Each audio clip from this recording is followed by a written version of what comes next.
Beberapa hari di balai pemerintahan, Wei Xiao merasa tenang karena semua kebutuhannya diurus oleh Tan. Namun, semua itu ternyata perhatian diam-diam dari Xiao Qiao, dari obat, penghangat tangan, hingga makanan kesukaannya. Wei Xiao sempat heran, hingga Tan mengaku bahwa semuanya atas perintah Nyonya Muda, yang bahkan sedang sibuk menyiapkan perburuan rusa dan mencari sarjana puisi untuk mendukung rencana pembangunan kanal. Malam harinya, makanan kesukaan Wei Xiao kembali diantar. Ia sempat kesal saat tahu barang-barangnya sudah dikembalikan ke kediaman, namun saat tahu istrinya yang melakukannya, ia mengurungkan niat untuk menyuruh mengambilnya kembali. Menjelang tidur, ia melihat kotak rahasianya sudah ada di meja. Itu adalah peninggalan kakaknya Gelang Giok dan surat berisi peringatan agar tak percaya keluarga Qiao. Wei Xiao termenung, tapi memilih menutup kotaknya dan tidak tenggelam dalam masa lalu. Wei Xiao akhirnya kembali ke kediaman dan memilih tidur di sana. Setelah bantalnya diperbaiki, ia menyandarkan kepala di pangkuan Xiao Qiao. Meski awalnya canggung, Xiao Qiao menuruti permintaannya untuk memijat kepala. Momen itu membuat Wei Xiao memilih terbuka. Ia membawa kotak yang selama ini disembunyikan dan membukanya di hadapan sang istri. Di dalamnya ada liontin giok, warisan kakaknya yang dibelah dua. Satu bagian diberikan kepada Nona Yu, gadis yang pernah dijodohkan dengannya. Ia menceritakan kehebatan sang kakak dan bagaimana kehilangan itu membuatnya tumbuh keras dan dewasa sebelum waktunya. Wei Xiao mengakui janjinya untuk menjaga Nona Yu dan tak mempercayai keluarga Qiao. Tapi kini ia telah melanggar janji itu, karena tanpa sadar, ia sudah percaya sepenuhnya pada Xiao Qiao. Xiao Qiao hanya bisa memeluknya erat. Kini mereka bukan lagi pasangan politik, tapi dua hati yang mulai saling menyembuhkan.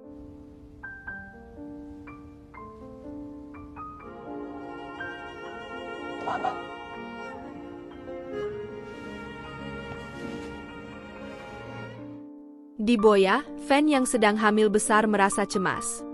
Ancaman datang silih berganti, ayahnya tak mengakuinya, dan ia takut posisi suaminya diguncang.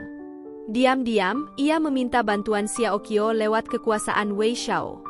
Sementara itu, Wei Yan tengah mencari gadis pengganti untuk menyelesaikan lukisan, namun tak ada satupun yang bisa menggantikan keanggunan Xiao Qiao. Xiao Qiao tetap sibuk urus perburuan rusa, tapi tak pernah lalai mengurus suaminya, meski Wei Xiao terus menjaga jarak. Saat jamuan keluarga, Wei Yan memberi tusuk konde pada Xiao Qiao, memicu kecemburuan Wei Xiao. Namun Xiao Qiao justru memuji konde dari suaminya. Nenek Su tahu, cucunya terlalu gengsi untuk menunjukkan rasa secara langsung. Tiba-tiba, rumor muncul, seorang gadis bernama Yu mengaku telah tidur dengan Wei Yan dan kini hamil. Xiao Qiao langsung mengonfirmasi dan Wei Yan membantah. Nenek menduga Wei Yan mungkin sudah memilih jodoh, tapi Wei Yan pergi begitu saja. Tak ingin nama keluarga tercemar, Xiao Qiao membantu Wei Yan menginterogasi gadis itu. Namun kebohongan Yu terbongkar malam yang ia klaim itu bohong, karena Wei Yan mabuk dan tidur di kediaman. Ternyata, gadis itu menyelinap masuk dalam pemilihan hanya demi mendekati Wei Yan. Ia pun pergi dalam rasa malu setelah kebenaran terungkap. Setelah rumor terbongkar, Xiao Qiao segera memerintahkan Bibi Chun untuk membersihkan nama Wei Yan. Ia tak membiarkan kehormatan keluarga tercemar oleh fitnah. Sikapnya tegas dan cepat seperti biasa. Wei Yan memperhatikannya diam-diam.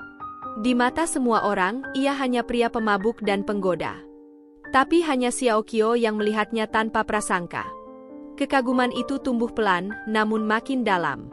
Malamnya, ia menyelesaikan lukisan yang selama ini tertunda. Goresan terakhirnya membentuk wajah Xiao Qiao, sosok yang tak bisa ia miliki, namun selalu mengisi pikirannya. Perasaan itu tetap diam, terlarang, dan tak berbalas. Tanpa sengaja, seorang pelayan melihat lukisan itu. Ia salah sangka, mengira dirinya lah yang dikagumi, padahal jelas itu Xiao Qiao. 送的发簪我很喜欢。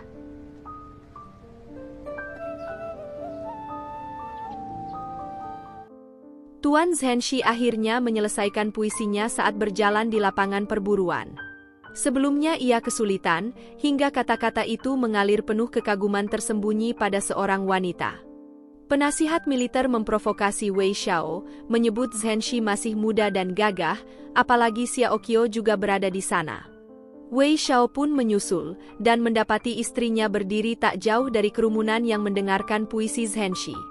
Saat puisi dibacakan, Wei Xiao terlihat tak senang.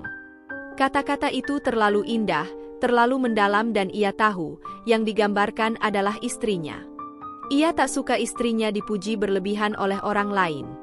Ia adalah satu-satunya yang memiliki Xiaoqiao. Zhenshi bahkan menawarkan untuk mengantar Xiaoqiao melihat karya di kota, tapi Nyonya Muda menolak, sadar suaminya menyaksikan. Wei Xiao menunjukkan perhatiannya di depan semua orang. Ia menganggap puisi itu tak pantas, seharusnya menggambarkan keindahan negeri Wei, bukan pribadi istrinya. Dengan tatapan dingin, ia mendekat, lalu menggandeng tangan istrinya dan membawanya pergi. Ia lebih lembut, tapi jelas sedang cemburu. Di atas kuda, Xiaoqiao tersenyum, tahu suaminya cemburu. Apalagi ia tak memakai tusuk konde pemberiannya hari itu. Wei Xiao cemberut, sorot matanya tak bisa menyembunyikan perasaannya.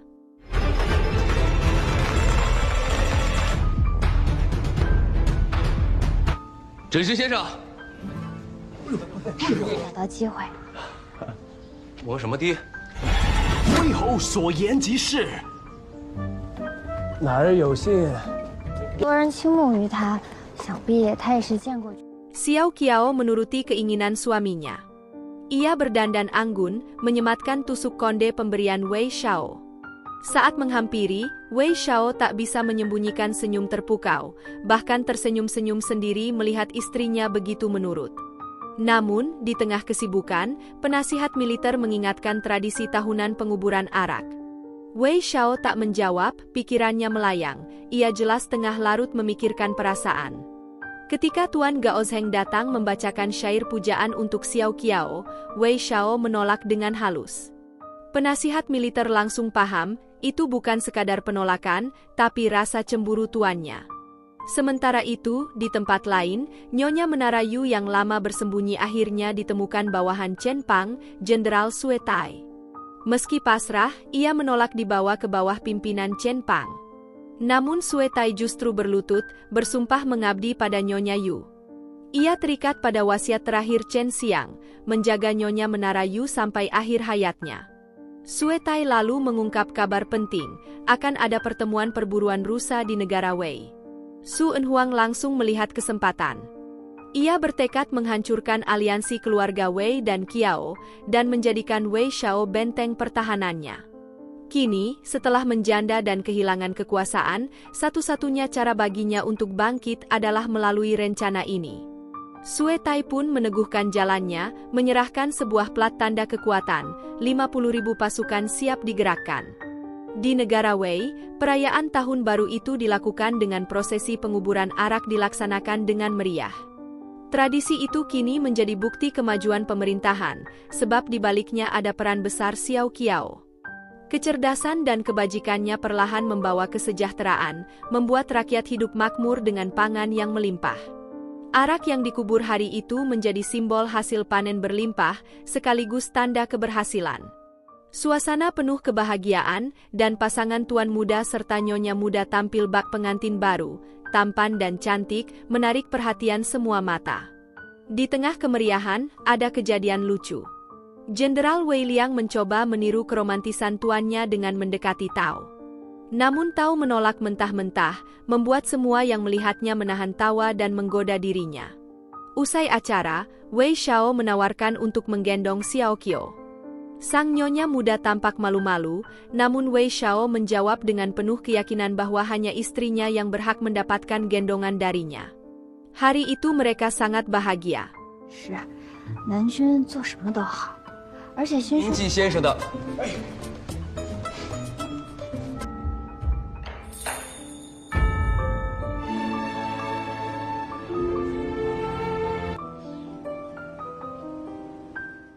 Malam itu, Xiaoqiao berdiri di luar kamar, menikmati salju pertama yang turun. Diam-diam, Wei Yan memperhatikannya dengan wajah terpukau, bak melihat bidadari turun ke bumi. Saat tatapannya ketahuan, ia beralasan mendekat, mengucapkan terima kasih atas hadiah dari perayaan tadi, lalu memberi balasan berupa hadiah khusus. Dalam obrolan singkat, ia juga menyinggung masa lalu Wei Xiao di musim salju. Tak lama, Xiao Qiao kembali bersama suaminya. Mereka merayakan malam tahun baru rakyat, menuliskan harapan di lentera dan melepaskannya ke sungai.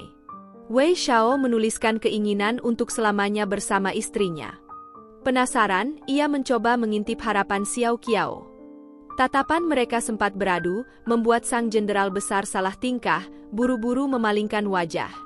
Namun usai itu, Wei Xiao tiba-tiba pamit, beralasan harus ke balai pemerintahan. Xiao Qiao hanya bisa mengalah. Tapi ternyata, suaminya diam-diam kembali ke sungai, memerintahkan para jenderal membuka satu persatu lentera untuk mencari tulisan istrinya. Para jenderal menggerutu, menatap tuannya dengan sinis, menyindir bahwa bahkan pria perkasa itu masih saja gengsi menutupi perasaan. Akhirnya, lentera milik Xiao Qiao ditemukan. Harapan yang tertulis hanya sederhana, doa untuk keluarga. Tak ada satupun kata tentang dirinya. Wei Xiao terdiam, lalu kesal hatinya yang penuh harap terasa ditertawakan oleh kenyataan. Wei Xiao pulang dengan wajah kecewa dan tubuh sedikit lemah. Xiao Qiao yang menyadari kondisi suaminya bertanya dengan cemas, namun Wei Xiao justru bersikap cuek dan menyinggung soal kepedulian, seakan mengaitkannya dengan surat harapan yang semalam ia baca. Xiao Qiao kebingungan dengan sikap dingin itu. 我要2只。哎，好。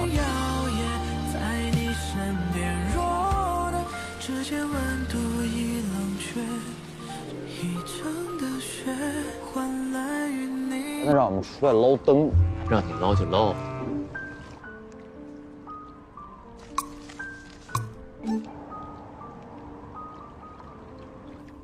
Ketika ia terbangun dan memanggil-manggil istrinya, kamar kosong. Wei Xiao semakin kesal, lalu akhirnya meluapkan amarahnya dengan jujur di depan Xiao Qiao. Tao yang melihat perubahan sikap itu bertanya pada Wei Liang, ingin tahu apa yang terjadi. Wei Liang pun menjelaskan bahwa sejak membaca surat harapan Nyonya Muda, Tuan Muda langsung muram dan kesal. Tao kemudian menyampaikan hal ini pada Xiao Qiao, yang merasa bersalah dan berniat meminta maaf. Ia menunggu Wei Xiao pulang untuk makan bersama, namun suaminya tak kunjung datang. Dalam penyesalannya, Xiao Qiao pun mabuk. Saat Wei Xiao akhirnya pulang, Tao melaporkan keadaan Nyonya Muda. Tapi Xiao Qiao yang tengah mabuk malah membantah. Ia kemudian berlari-lari kecil seperti anak manja, memanggil suamiku sambil memeluknya erat. Dalam kebingungan, Wei Xiao akhirnya menggendongnya kembali ke kamar. Tanpa sengaja, benda kecil yang dipegang Xiao Qiao melukai lehernya. Ia lalu merebahkan diri di pangkuan suaminya, menangis, dan mengungkapkan perasaan yang selama ini dipendam. Ia memohon agar suaminya jangan marah. Dengan suara lirih bercampur air mata, ia menjelaskan bahwa alasannya menulis harapan tentang keluarganya hanyalah karena ia jauh dari mereka, sementara untuk Wei Xiao ia tak menuliskannya, karena sang suami sudah begitu dekat di hatinya.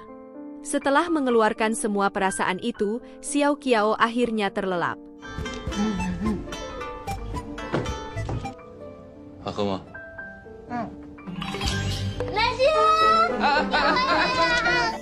只有我才止血了，姐。Setelah malam penuh kehangatan, Wei Xiao untuk pertama kalinya memberanikan diri mencium kening istrinya. Ia tak tahu, Xiao Qiao ternyata terjaga dan tersenyum, lalu membalas ciuman itu dengan penuh kasih. Malam pun berakhir dengan keintiman suami istri. Keesokan paginya, Wei Xiao kembali mencium istrinya, membuat Xiao Qiao kaget. Ia tak ingat kejadian semalam karena mabuk, hanya melihat luka di leher suaminya. Wei Xiao menanggapinya santai, lain kali jangan mabuk lagi. Xiao Qiao pun tersinggung, mengira mungkin dirinya yang melukainya. Para jenderal yang melihat bekas goresan di leher Tuan Muda justru menggoda, menyangka pasangan itu mabuk asmara. Wei Xiao buru-buru beralasan itu hanya cakaran kucing. Di sisi lain, Tao meminta pendapat Nyonya Muda tentang hadiah untuk Jenderal Wei Liang. Xiao Qiao tertawa melihat sahabatnya begitu tulus. Namun malam harinya, suasana berubah. Wei Xiao menemukan sebuah kotak berisi cermin di meja. Ia salah paham, mengira itu hadiah dari istrinya untuk orang lain. Saat makan malam, ia berusaha menyinggung hal itu, tapi Xiao Qiao sama sekali tak peka. Suasana menjadi canggung, apalagi kotak itu tetap tergeletak di sana. Hingga akhirnya, ketika ditanya lagi, Xiao Qiao justru meniup lilin tanpa mengerti maksudnya, membuat hati Wei Xiao makin gelisah. Di balai pemerintahan, Wei Xiao dengan bangga hendak memamerkan cermin buatan istrinya. Namun sebelum sempat, Wei Liang yang lebih cepat mengangkat cermin itu, membuat Wei Xiao kehilangan muka di depan para jenderal. Ia pun mencari alasan panjang agar tidak jadi bahan tawa, dan para jenderal hanya berpura-pura percaya. Saat makan bersama, Wei Xiao mulai membuka isi hatinya. Dengan sindiran ia menyebut ingin sebuah alat pelindung dada. Xiao Qiao tidak menangkap maksudnya, malah sibuk membatasi makanan suaminya demi menjaga kesehatannya. Wei Xiao pura-pura mengeluh luka di dadanya karena duel dengan Wei Liang, seakan mengisyaratkan bahwa ia butuh perlindungan.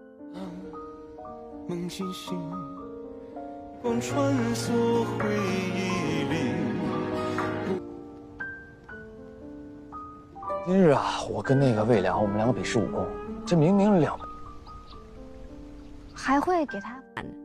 Sementara itu Wei Liang, dengan polos dan penuh kebanggaan, justru memakai cermin pelindung dada itu sepanjang jalan, membuat para jenderal kesal karena ia tak fokus, bahkan tuannya sendiri tampak mendengus cemburu melihat perhatian Tao padanya. Akhirnya, Tao menyinggung maksud sejati tuan muda pada Xiao Qiao, barulah ia sadar apa yang sebenarnya diinginkan suaminya. Di Boya, Xiao Qi yang seharusnya kembali ke Yanzhou ternyata kabur dari pengawasan prajurit untuk menuju negeri Wei. Di sebuah menara, terdengar nyanyian lirih Su Enwang. Padahal pita suaranya rusak, namun ia sengaja memaksakan diri, ingin menghancurkan suaranya lebih cepat. Dengan begitu, kelak ia bisa menggunakan penderitaan ini untuk mengikat hati Wei Xiao lewat rasa tanggung jawab. Su Zixin yang khawatir segera menghampirinya, namun akhirnya ikut dalam rencana. Mereka menyusun siasat, menuduh Gubernur Yanzhou, Paman Xiao Qiao, sebagai penculik Enwang yang hendak mempersembahkannya pada Wei Xiao. Sementara itu di kediaman, Xiao Qiao akhirnya menghadiahkan barang yang paling diinginkan suaminya, sebuah cermin pelindung dada yang dibuat dengan segala upayanya. Wei Xiao menerimanya dengan tatapan penuh kepuasan, senyum bahagia terlihat di wajah Enwang, meminta untuk bertemu. Saat Wei Xiao masuk, ia mendapati Enwang terbaring pucat, seolah sedang sakit parah. Di sampingnya berdiri Su Zixin, yang segera menjelaskan keadaan kakaknya. Dengan penuh kepura-puraan, ia menceritakan bahwa Enwang sengaja merusak pita suaranya. Katanya, itu dilakukan demi bisa melarikan diri dari buruan Chen Pang, yang sejak kematian suaminya terus mengincarnya. Dengan suaranya yang hancur, ia bisa menipu pencarian dan mendapatkan perlindungan. Namun Su Zixin tak berhenti di situ. Ia menambahkan sandiwara baru. Konon Qiao Yu, paman Xiao Qiao, ikut memburu Enwang. Alasan yang ia sebarkan, karena Qiao Yu terobsesi pada gadis-gadis cantik bersuara merdu, dan berniat menculik Enwang bersama para wanita lain untuk dipersembahkan sebagai alat aliansi politik. Tak cukup dengan itu, mereka juga menyeret nama Xiao Qi, seolah dialah yang diutus untuk menangkap mereka. Bahkan lebih jauh lagi, mereka memfitnah bahwa giok peninggalan kakak Wei Xiao. Padahal, justru di balik itu ia sengaja ingin menanam benih keraguan dalam hati Wei Xiao terhadap istrinya. Kabar fitnah yang disebarkan Su Enwang cepat sampai ke telinga Xiao Qiao, lewat Tao yang diberitahu Wei Liang. Suasana panas, namun ia tahu tidak boleh gegabah. Dengan hati-hati, ia menemui Wei Xiao. Di hadapan suaminya, Xiao Qiao merendah dan meminta maaf atas ulah keluarganya. Ia berjanji, bila suatu saat terjadi benturan antara keluarga Qiao dan keluarga Wei, ia akan berdiri di sisi suaminya. Wei Xiao terdiam sejenak, lalu melunak. Ia tahu istrinya tak bersalah, hanya sedikit kecewa pada Qiao Yu yang seenaknya memakai nama keluarga untuk kepentingan politik. Untuk meredam masalah, Wei Xiao bahkan menahan diri tidak mengundang Yanzhou. Namun ia dan Xiao Qiao akhirnya saling memahami. Di liangnya, Liu Yan semakin dipenuhi amarah. Pamannya menghasut, menekankan bahwa tahta kini diarahkan pada Liu Qi, bocah kecil yang didukung ibu tirinya. Saat ayahnya memilih membawa Liu Qi dalam perburuan rusa dan kembali meremehkannya, amarah Liu Yan meledak. Dalam emosi buta, ia mencekik ayahnya hingga mati. Ratu baru yang menjerit pun ia habisi dengan hantaman benda keras. Seketika, ayah dan ibu tirinya tewas di tangannya. Pamannya yang melihat kejadian itu terpaku ngeri. Tak menyangka api ambisi yang ia sulut telah berubah menjadi kebiadaban yang sulit dibendung. 茂青先是丢了自己的亲事，又将